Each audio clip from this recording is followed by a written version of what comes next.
Lalu bagaimana hakim menilai kesaksian dari Richard Eliezer seperti paket pengantar yang tadi sama-sama kita saksikan? Kita bahas bersama dengan mantan Hakim Agung, Prof. Gayus Lumbun yang telah bergabung bersama kami di Kompas Malam. Selamat malam, Prof. Gayus. Selamat malam, Mas Yasir. Ada sejumlah keterangan menarik yang disampaikan oleh di persidangan yang ingin saya garis bawahi. Pertama adalah Sambo akhirnya mengakui bahwa memerintah Eliezer untuk bunuh Yosua, tapi ia menekankan bahwa tidak usah menyeret istrinya Ricky Rizal maupun Kuat Ma'ruf. Hanya Sambo dan juga Richard Eliezer lah yang bertanggung jawab. Apa tanggapan Anda terkait dengan yang disampaikan oleh Verdi Sambo ini? Begini, kalau saya melihat pengusutan sebuah perkara di persidangan, tentu ada 3 dimensi yang masing-masing terdiri dari dimensinya jaksa, DPU, dan dimensi terdakwa dan dimensi hakim. Jaksa selengkap mungkin ingin menyajikan sebuah perbuatan seseorang, jelas siapa yang melakukan dan melanggar pasal apa, perbuatannya apa, itu dimensi jaksa. Dimensi terdakwa sebaliknya, dia akan menyelamatkan dirinya. Dimensi terdakwa seperti itu. Berapa terdakwa tentu bisa juga saling satu dan lain membebankan.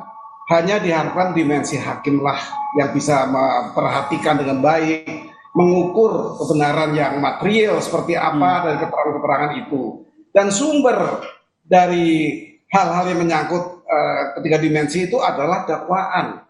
Ditegaskan di pasal 182 ayat yang keempat di situ, 182 ayat 4. Itu menegaskan bahwa untuk hakim bisa bermusyawarah, sepakat untuk memutuskan hukuman apa yang diyakini oleh hakim terhadap perbuatan seseorang yang pastinya siapa atau beberapa orang siapa-siapa, kemudian perbuatan apa dan melanggar pasal berapa, itu tegas. Dan dalam hal ini tentu tidak sendiri, hakim bersama-sama untuk memperhatikan sesuatu yang terbukti dalam dakwaan. Nah, sumber inilah yang menjadi persoalan. Dakwaan itu menjadi tumpuan bagi 3 dimensi tadi.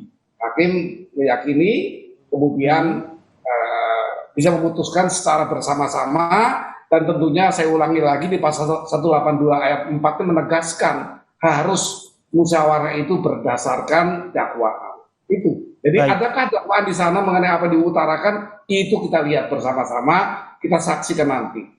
Terkait dengan dakwaan pembunuhan berencana, kemudian Sambo juga akhirnya sudah mengakui bahwa ia yang merancang pembunuhan tersebut. Tapi ada upaya dari Verdi Sambo untuk tidak usahlah menyeret istri saya. Apakah ini juga nanti akan berpengaruh begitu terhadap keputusan hakim untuk terdakwa Putri Candrawati?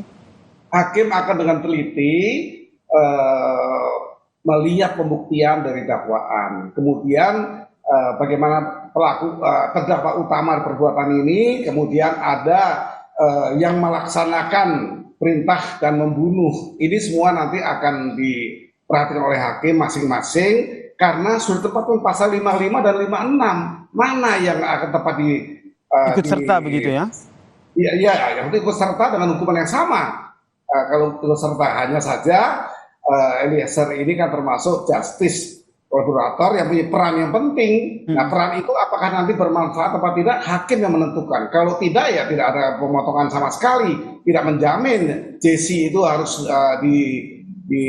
dibebaskan, bahkan tidak ada itu. Itu undang-undang diberikan kehormatan dengan pemotongan. Itu sangat tergantung pada hakim apakah JC ini bermanfaat apa tidak dalam persidangan ini.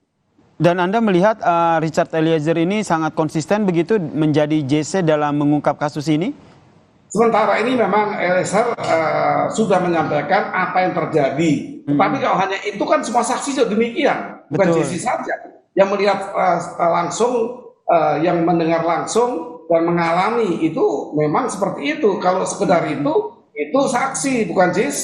JC harus mendalam, rinci. Kemudian tentu berkaitan dengan kedinasan pun dia ungkapkan. Harus mendalam lebih rinci. Ini artinya memang Richard Eliezer harus lebih detail lagi menjelaskan soal kronologi atau seperti apa?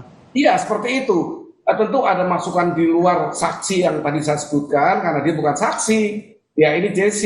Nah, JC harus mengungkap lebih luas dan rinci lagi, artinya kalau bagi pengamatan saya, apa sih yang terjadi di lembaganya sehingga bisa perintah harus dilaksanakan, harus boleh membuat perintah seperti itu dan mesti diikuti dengan membunuh. Ini semua kan mesti ada tanggung jawab hukum masing-masing sesuai dengan apa yang diuraikan serinci tadi.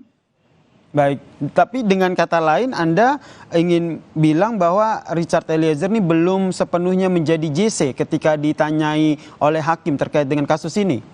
Ya, kalau itu diukur hanya apa dilihat, apa yang disaksikan ketika dia berada di sana, itu saksi, bukan JC. Kalau JC itu lebih rinci, lebih dalam, kemudian lebih substantif, artinya bisa masuk pada kenapa ya kok sampai dia mau ikut perintah, ada apa di lembaganya, ada kesalahan apa lembaga ini mengatur unsur-unsur kepolisian di sana. Dan untuk ini perlu diuraikan dia sebagai polisi, bukan dia yang disuruh dari orang luar.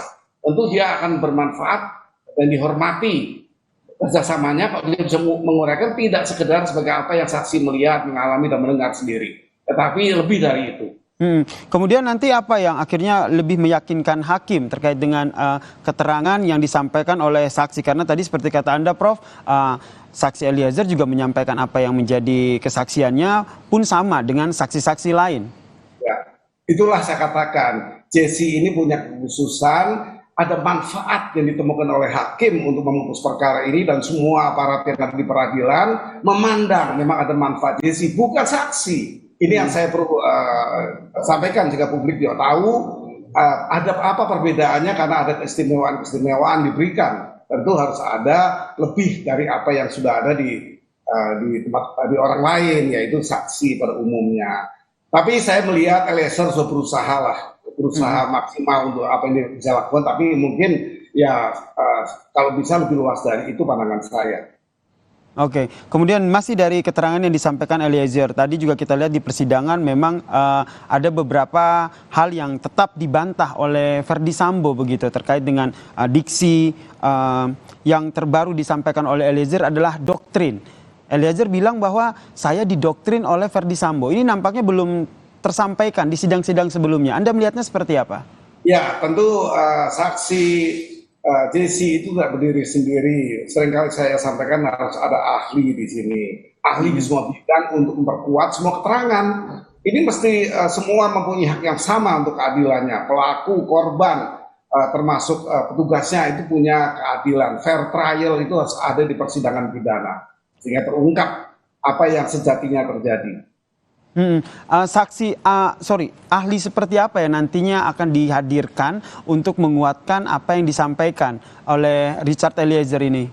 Banyak ahli yang akan bisa memenuhi salah satu persesuaian dengan keterangan masing-masing, apa disampaikan oleh terdakwa Verdi Sambo, apa disampaikan oleh pelaksana perintah, itu semua kan ada ahli-ahlinya, termasuk forensik.